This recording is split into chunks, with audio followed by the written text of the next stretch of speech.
the flame of the Christ candle is representative of the mystery of this physical universe, part of which is the phenomenon of consciousness. In unity, we stand as an organization that honors the freedom of every soul to discover the truth and experience it and live from it. Okay, who said this line from a movie? Ain't it the truth? A cowardly lion said that in The Wizard of Oz. Ain't it the truth? All right. So, these songs reflect the main ideas that I want to share today. Where it says, I am the radiant life, I am God's rhythm and harmony, and God's melody of life. You are the gift. To master the art of giving, that is the first idea you have to internalize, that you are the gift. And that giving, that second song, I am the joy of living, comes from giving. And it's the truth. I just love that. But for some reason, our cultural norm is to send the message, don't get a big head now. Don't think too much of yourself. Who do you think you are anyway? God's gift? How many of you have heard that? That echoes in the consciousness of the race mind. Very destructive ideas. And it's true that Jesus said, blessed are the poor in spirit, and blessed are the meek. Well, I'm starting to hear that as even the meek are blessed, although it is an unhealthy indication of lack of self-esteem, in this new way of being.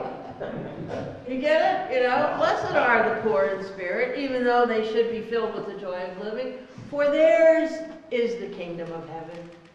Even they can access this new consciousness. To master the art of giving, you must master your own well-being, such that you are in a good condition to give, to respond to the needs of others. Okay, hold on a minute now. That doesn't mean that if you need a knee replacement and you can't get around that well, that you can't play in this game. No, not at all. It is at the emotional level that this happens. When you can feel the condition of another person and feel their feelings and respond with compassion and empathy, when you can do this, you are truly being the gift that God created us to be. May the church say amen? Amen. Now, giving material gifts is important too.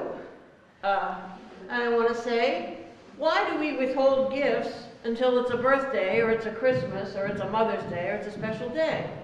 Give gifts for no reason. If you see something you think somebody would like to have, give it to them. Don't wait. I have two stories about this, about not waiting to give. Well, one is at Christmas time, you know. Years ago, I used to be late with everything. And I'd send my Christmas cards out usually on Christmas Eve, and they'd get there after Christmas. And oh dear. But this particular Christmas, my intuition said to me, send out your Christmas cards now. It was like December 2nd. Well, I got plenty of time. I said now, Spirit says. Send them out. Well, I mean, I didn't have that many to send, but I had a certain litany of people I cared about that I wanted to send a Christmas greeting card. And one of them in particular was a friend of my friend Catherine and I had become very close friends with a man who we met at a bar. He was pretty bad into alcoholism, but he was trying to straighten out. And he and I had some very beautiful talks about spiritual things and religious things. He was Catholic. And I connected with him at that level of faith in his Catholicism. And I saw how beautiful he was inwardly. Plus, he was a real good-looking dude. Yeah, and so I sent him a Christmas card that I had from a collection of European paintings of religious scenes of the Madonna and Child in full color with gold, trim around the side. It was a beautiful card. And I wrote on it, You are beautiful inside and out, and I love you.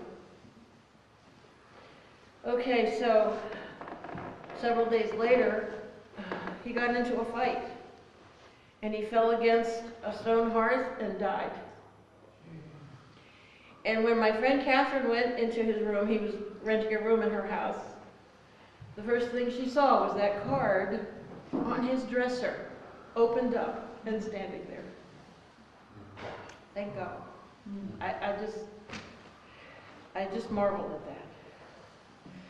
And I think of my daughter Sarah when I think about giving material gifts with a deftness to the receiver's qualities. You know, the mentalist on the TV show, The Mentalist, he's able to read people and know what gift they've always longed for and give it to them. I told her, "You're a mentalist, Sarah.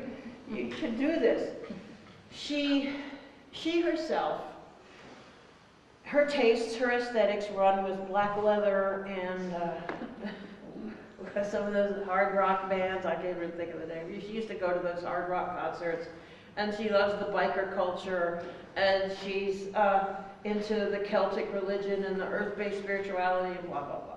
But she sent me a gift. She was living in California, going to the University of California at Santa Barbara, because she says it's the biggest party school in California. She said she moved to San Francisco after college because it's the biggest party town in the country. Then she moved to Berlin. She says it's the biggest party town in the world. Okay, whatever. But she sent me a gift during Christmas. And it happened to be a Christmas that I like this Christmas. I didn't want material things.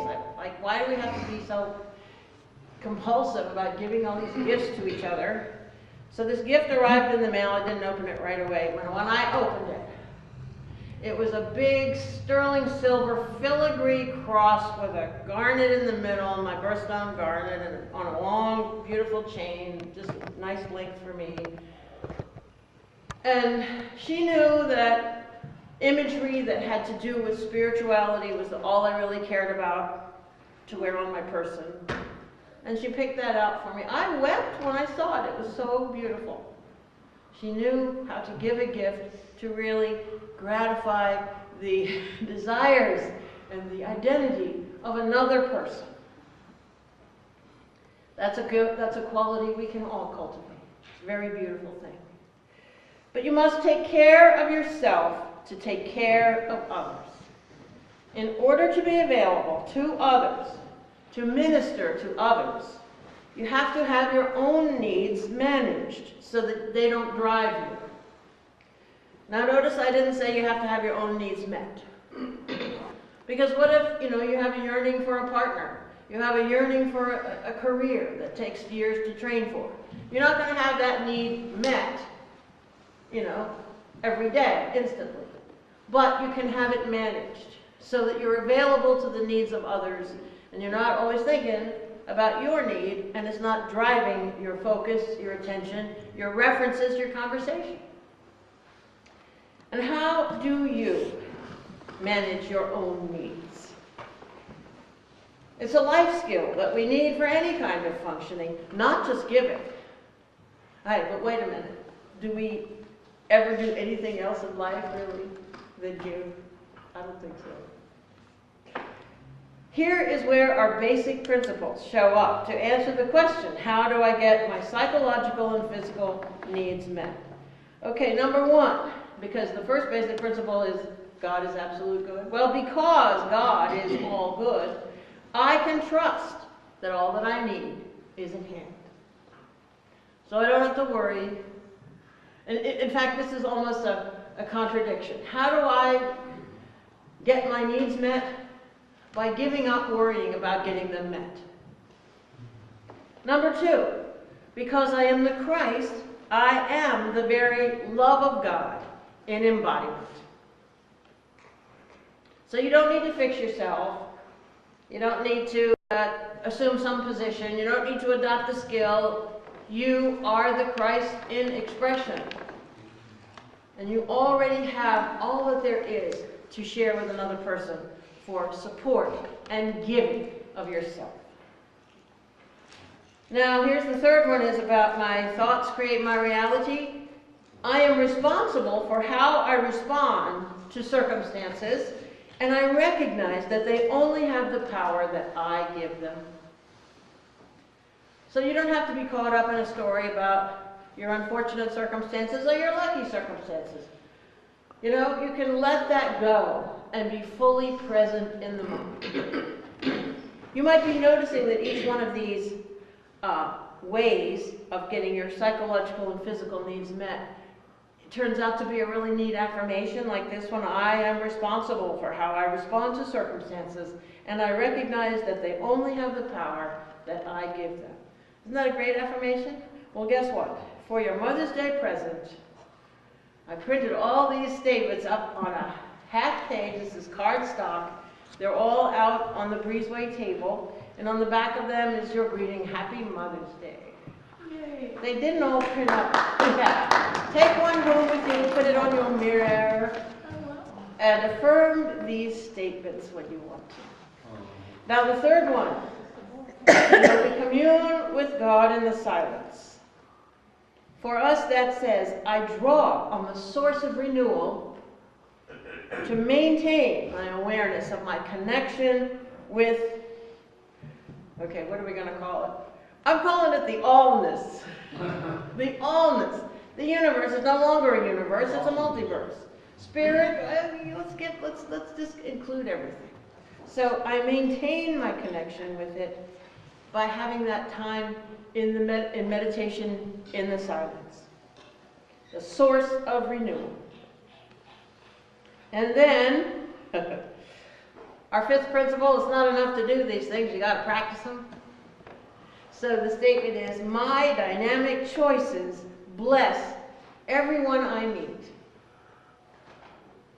Isn't that beautiful? Mm-hmm. Don't you want to be a blessing to everyone you meet? Mm-hmm. Yes, you do. I worked with that idea for many years. I am a blessing to everyone I meet. And one day I was driving along and reviewing the day of all the interactions I had had with people, and it looked pretty good, and I realized, wow, I actually am a blessing to everyone I meet. I wasn't always buying that. I wasn't always doing that. But one day, when I found that I had achieved it, I tried to maintain it. But that's it. You are a blessing to everyone you meet. This is mastering the art of giving. Amen.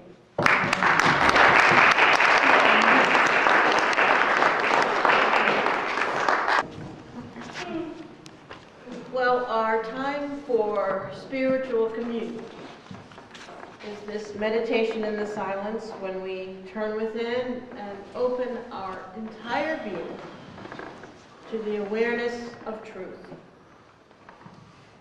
Our statement for today is, I am God's gift to the world. Can you claim that?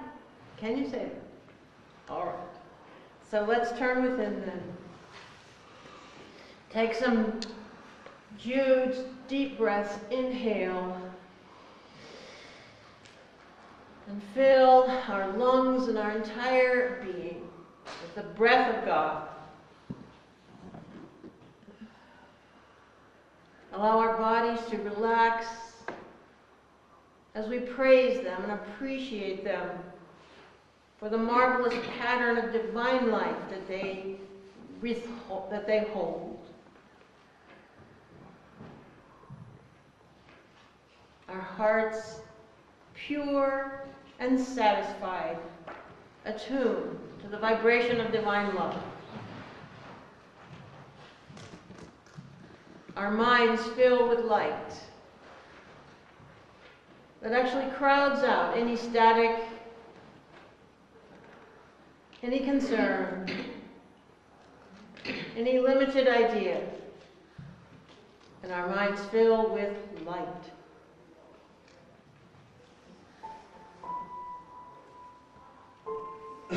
And so we vocalize this statement of truth together. I am God's gift to the world. Together now. I am God's gift to the world. Say that silently in your heart.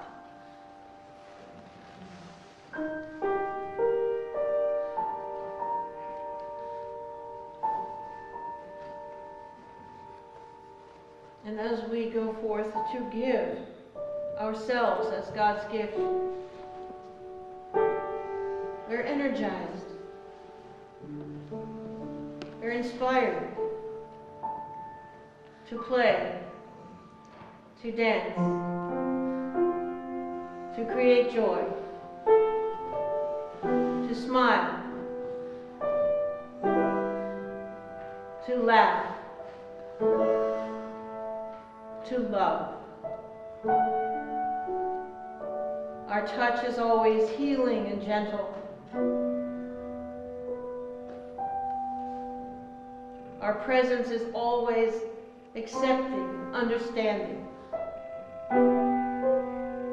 Our purpose is always oneness and peace.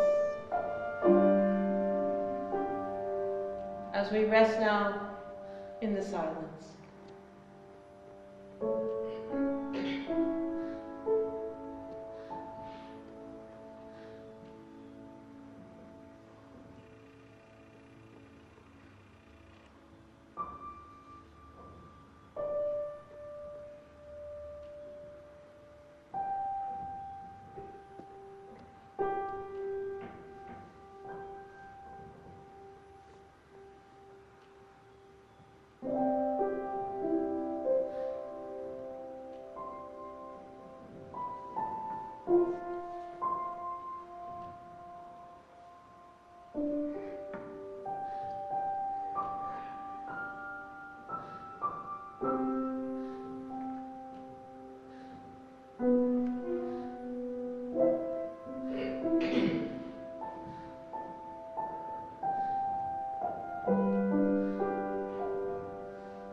And we can say, for this I came into the world, to bear witness to truth. For each one of us, this revelation is now appearing and expressing as us, in us, through us, and so it is. Amen.